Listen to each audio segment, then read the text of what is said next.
So I haven't been doing many mover mailbags lately, and the ones I have done have all been subscriber only. But I got this email recently that I thought would be something to talk about because we haven't talked about make them tell you no recently and joining the Air Force, Guard Reserve, and stuff like that.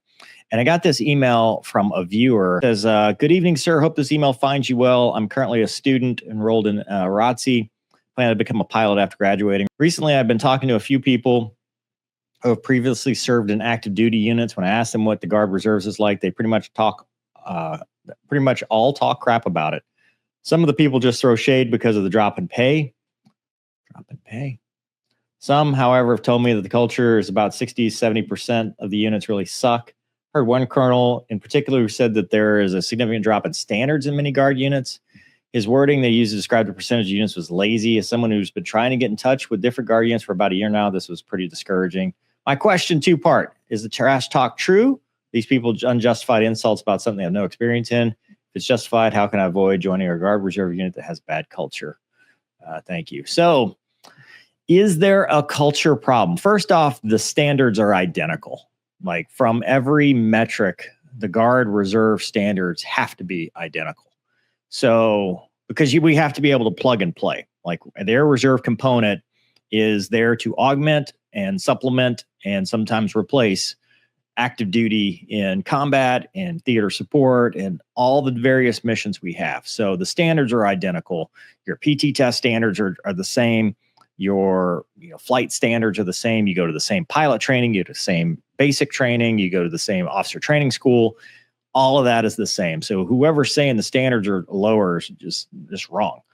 As far as the pay, the pay is the same too, except, instead of, full-time, which there are full-time, they're called AGRs, where you're an actual on orders, or you can be on orders.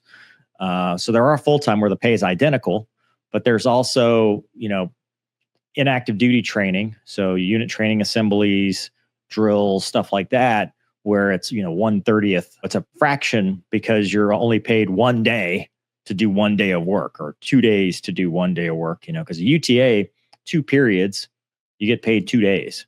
So, your Saturday, Sunday is basically 4 days of pay for 2 days of work. So I don't know where they got the whole pay is different, but that's not true in general. Now, granted, BAH, all that stuff depends on what status you're on. As far as the toxicity, well, I think you're going to find toxicity no matter where you go. There's toxicity at every level for various reasons. And I would say that, some units are great, some units are not so great.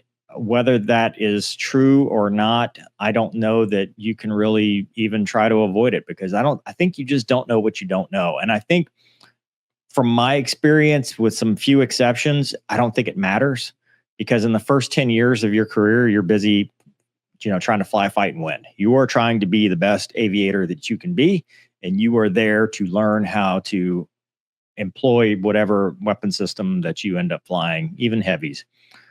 So it won't matter at first. And now, once you get, into the 10-year point, and you start getting into the politics and people feel threatened and stuff. Yeah. I mean, some Guard units have that. There's entrenched bureaucracy and kind of some nepotism there.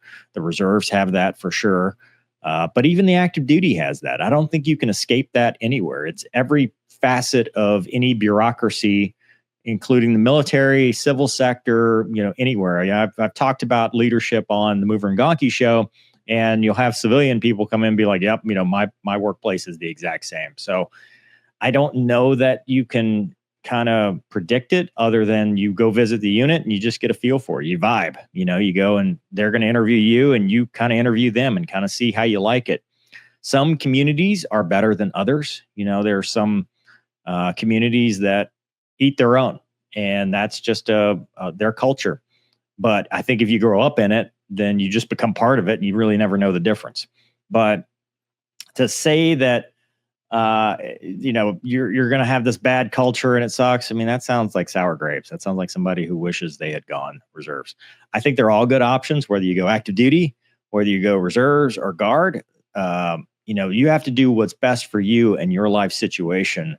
And for me, that means, airframe, location, mission, and then the culture of the unit being, when I went to their drill weekend, which is what you're going to do, did I feel like this was a place that I could spend the next 10 to 20 years of my career?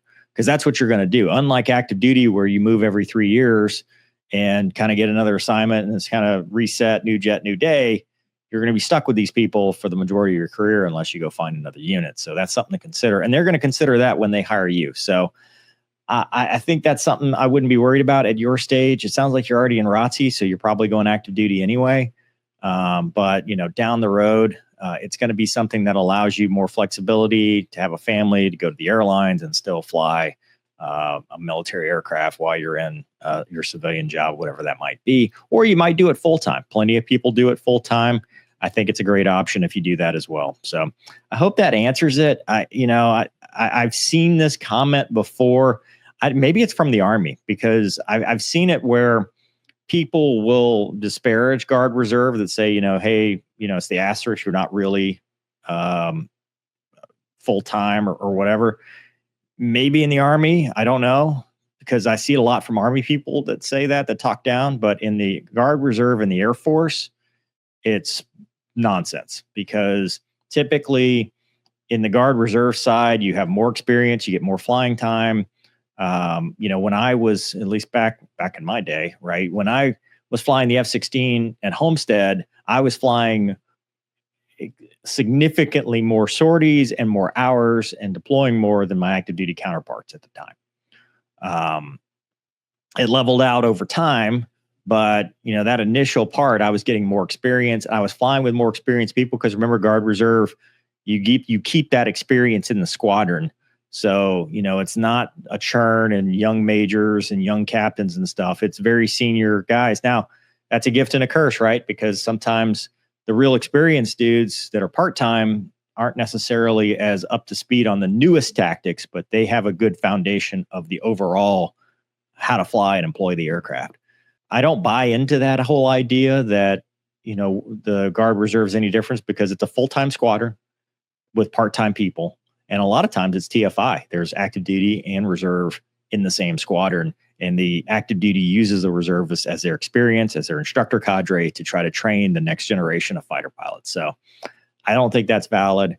And they deploy just as much. I mean, we go down range and stay relevant just as much as the active duty. So might not be the brand new jets, because the active duty gets the newest jets, but they still have highly capable aircraft and are still flying everything. F-22, F-35, B-2, all that stuff is within the Guard and Reserve system. So consider it, but, enjoy the path. And like I always said, the 10-year point, decide what's best for you and do what's best for your family. So, but in any case, make them tell you no. Don't ever self-eliminate. Don't listen to other people, because they're usually wrong. Even me, I don't know. But hope you guys enjoyed this episode. Hope this answers your question. Thanks for watching. See you next time.